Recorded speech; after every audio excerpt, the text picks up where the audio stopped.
welcome to Teachings in Education. We're on our third video in the series dealing with HIB interventions, and this is a bird's eye view of what we're going to go over. So let's get this started.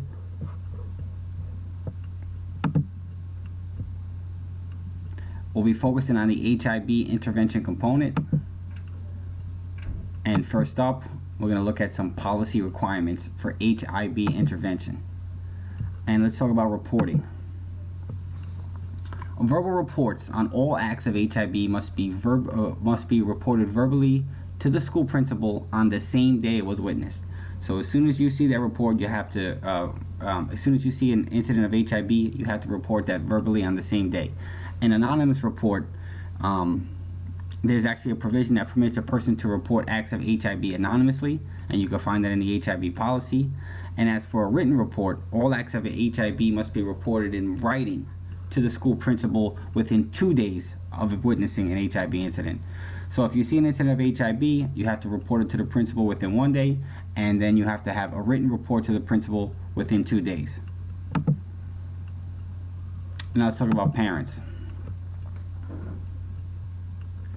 Parents of the student offenders and victims must receive information on the investigation. There's a couple things they'll have to receive information on, such as the nature of the investigation, whether the district found evidence of HIB, and disciplines imposed. The investigation itself must be initiated by the principal or the principal's designee within 1 school day of the verbal report.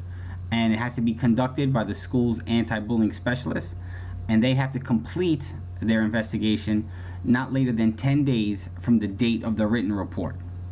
And those results get reported to the chief school administrator. The anti-bullying specialists, they lead in coordination with the principal, so they work together. They lead the investigation of reported HIB acts, and as I said earlier, they've got 10 days to complete the investigation, and they're the primary official responsible for identifying and preventing HIB, and that was the anti-bullying specialist. The chief school administrator, and you'll be able to find that from within your school. The CSA has to report any results on these HIB investigations to the Board of Ed, and it can be no later than the date of the next Board of Ed meeting.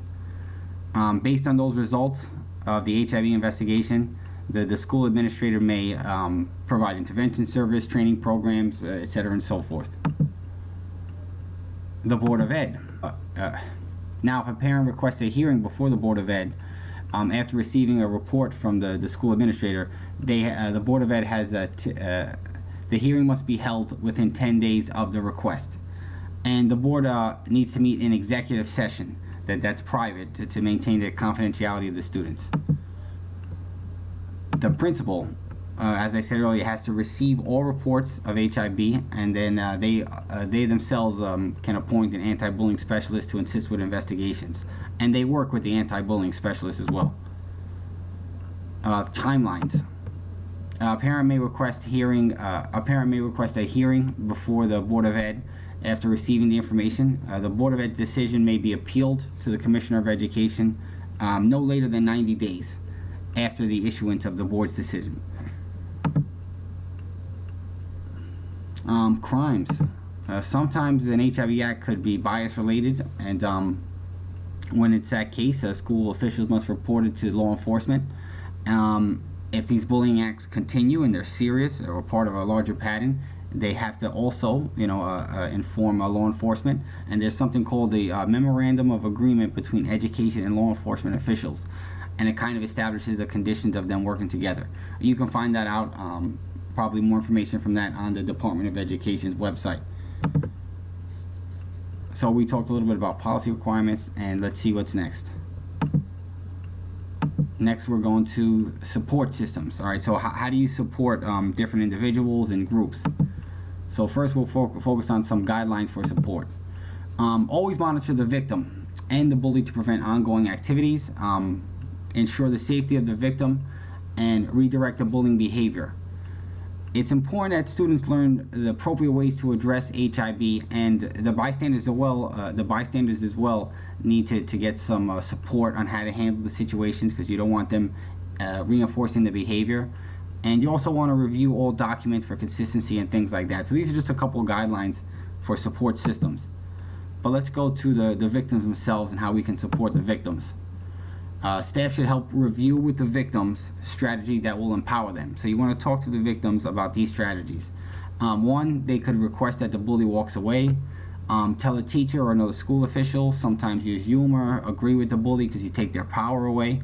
And there's a bunch more support strategies for the students. Safety. Okay, this is sort of like a guideline too, right? Always ensure student safety. In any case, action should be taken during and after the investigation to assure that students are protected and they receive a thorough and efficient public education. But in anything you do in education, safety is always first. Let's talk about the bystanders now, right? How do we support them? Well, you can help them understand that their silence makes aggressive students more powerful, and it also contributes to the harm done to the target. So help them find ways to reach out for friendships to the target. And listen, it's important that you discourage the bystanders from confronting aggressive youth and from confronting the bully, because you don't want the bystanders to get into a fight or anything like that, or anything to escalate. So it should always be focused on the victims that you want the bystanders to help out. So the bystanders should go and help out the victim and not worry about fighting the bully. Alright, so we talked a little bit about policy requirements, we went to support systems, and now we're going to go to range of responses.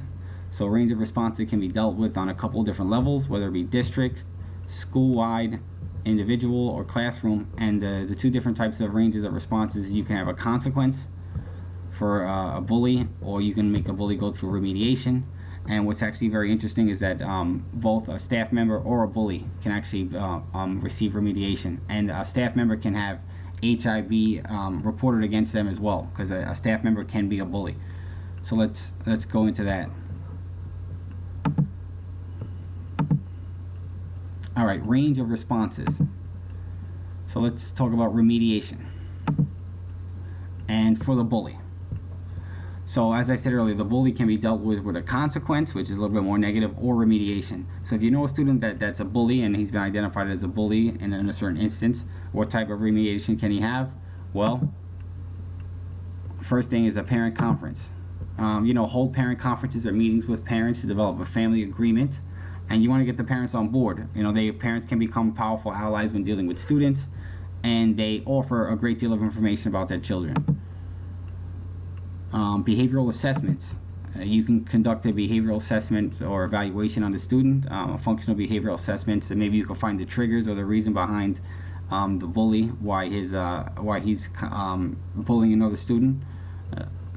Sometimes there might be an underlying issue or a revenge thing going on, and a behavioral assessment can help that out. Restitution, I think, is a great way, because you can arrange for anything that was damaged or stolen or things like that to be returned.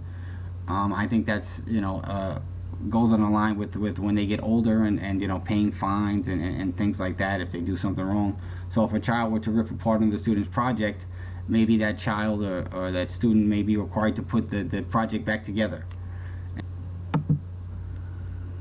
Reflective essays. Districts can require a reflective essay to ensure that a student understands the impact. Let them look back and see how their actions affect others, their family too, not just themselves, their family, their friends, other schools, what type of examples they set. What's up next? Student contracts. Very popular. Develop a behavior contract with the student who's a bully. And ensure the student has a voice in the outcome and can identify ways where he can solve a problem and change behaviors. And schedule follow-up conferences on that behavioral contract. Just don't give the contract and walk away. Make sure the contract is being followed. Social skills training. You can provide social skills training such as impulse control, anger management. The training can help develop empathy for their victims, and the bullies can learn how to maybe problem solve without bullying. Okay, so we went to remediation and we did a little about bullying. Now we're going to go to remediation and maybe see what happens with staff members. So range of responses, remediation, and what if a staff is actually the bully or complained of as a bully. All right, so responses to adults who commit an act of HIB.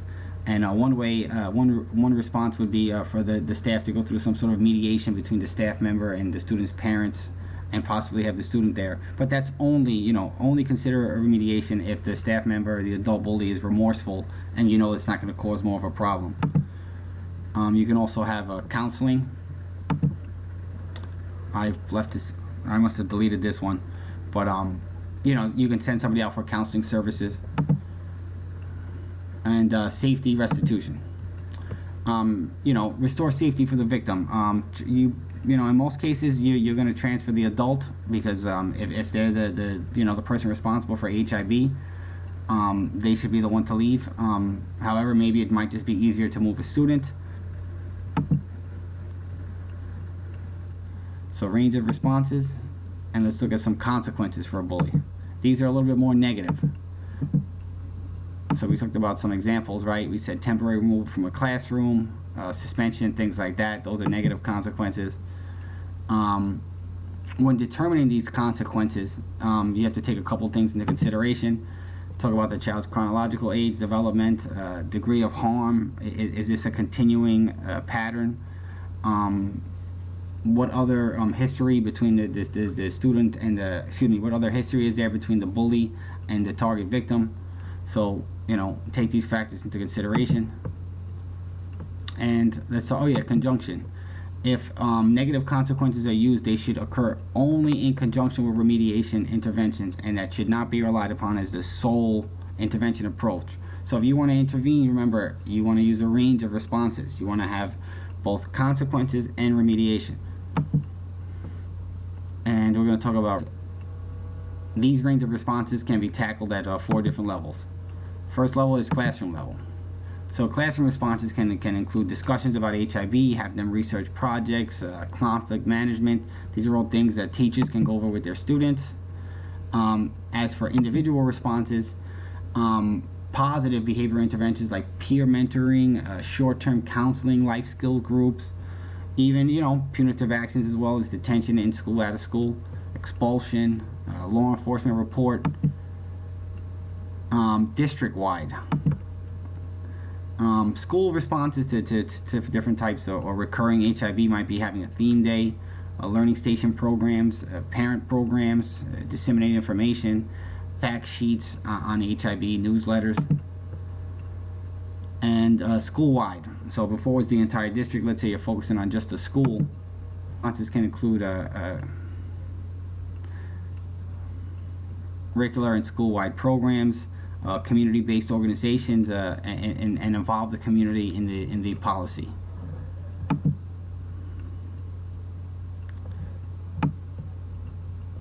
And right now, I'd just like to say thank you for your time, and you please watch the next video in the series, which has to do with HIB prevention programs.